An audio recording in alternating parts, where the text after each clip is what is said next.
बनावट औषधांमध्ये झालेली वाढ चिंताजनक असून यावर आळा घालण्यासाठी सरकारनं ठोस पावलं उचलली आहेत.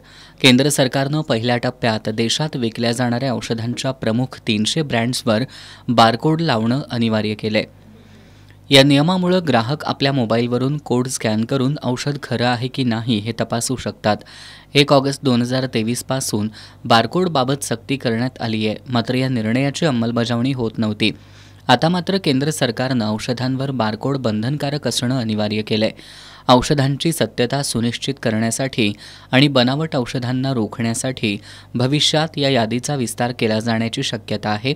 मात्र बारकोड सक्तीचा केवळ विक्रेत्यांना लाभ होणार असून ग्राहकांना होणार नाही, अशी प्रतिक्रिया अखिल भारतीय ग्राहक पंचायतीचे कोल्हापूर महानगर उपाध्यक्ष सुहास गुरव यांनी दिली आहे.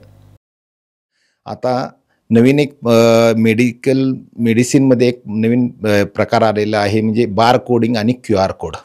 यामध्ये बार कोड हा शक्यतो मेडिकल जे आहेत त्यांच्यासाठी उपयुक्त आहे.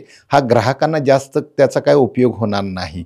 परंतु जो QR कोड आलेला आहे, या QR कोडमध्ये संपूर्ण कंपनीची साधारणपणे 1.5 ते 2 पानं जी माहिती असते, त्या प्रॉडक्टची माहिती असेल किंवा त्याचे इन्ग्रेडियंट्स कोणते कोणते वापरलेले असतील, ह्या सर्व गोष्टी कंपनीची माहिती असेल आणि तो जर QR कोड कोणीही गुगलवर स्कॅन केला तर त्या कंपनीच्या वेबसाईटवर आपण जाऊ शकतो. आणि जर तो QR कोड स्कॅन झाला नाही तर ते जे प्रॉडक्ट आपण घेतलेलं आहे ते एकतर डुप्लिकेट आहे किंवा त्या प्रॉडक्टची गुणवत्ताही जे आपल्याला जशी पाहिजे आहे तशी नसणार आहे.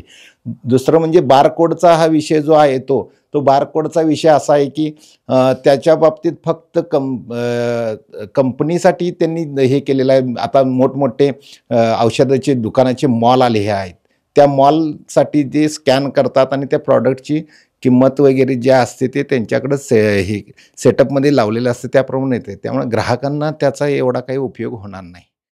याबद्दल कोल्हापूर जिल्हा केमिस्ट असोसिएशनचे अध्यक्ष मदन पाटील यांच्याशी संपर्क साधला असता बारकोड सक्तीमुळे बनावट औषध उत्पादन आणि विक्रीला आळा बसणार असल्याचं सांगितलंय. गेल्या बऱ्याच वर्षापासूनची बनावट औषधी जी विक्रीची जी शृंखला आहे ती देखील नष्ट होण्याची शक्यता या QR कोडच्या माध्यमातून होऊ शकते. तर ग्राहकांनी देखील QR कोड असलेली औषधं ही आपल्या रिटेल केमिस्टकडून घ्यावीत, डॉक्टरांच्याकडून घ्यावीत, किंवा आपण जर असं बघितलं की जी कमी किमतीमध्ये किंवा डिस्काउंट देणारी जी औषधं बाजारामध्ये सध्या उपलब्ध आहेत किंवा ऑनलाईनच्या माध्यमातून जी औषधं उपलब्ध आहेत तर त्या माध्यमातून देखील बनावट औषधं येऊ शकतील अशी शक्यता नाकारता येत नाही. त्यामुळे प्रत्येक औषधावर QR कोड असलेली औषधं ही ग्राहक, रुग्ण किंवा या आरोग्य विभागाशी संबंधित असलेल्या सर्वांनीच QR कोड असलेली औषधं घ्यावीत अशी आशा या निमित्तानं QR कोडच्या सेंट्रल गव्हर्नमेंटच्या अध्यादेशाप्रमाणे होईल अशी निश्चित आम्हाला खात्री वाटते. बारकोड किंवा QR कोड स्कॅन झाल्यानंतर औषधाची निर्मिती तारीख, अंतिम मुदत तारीख, बॅच क्रमांक, त्या औषधात समाविष्ट असलेले घटक याची सविस्तर माहिती प्राप्त होणार आहे. बारकोड आणि QR कोड ही एकच सिस्टीम आहे.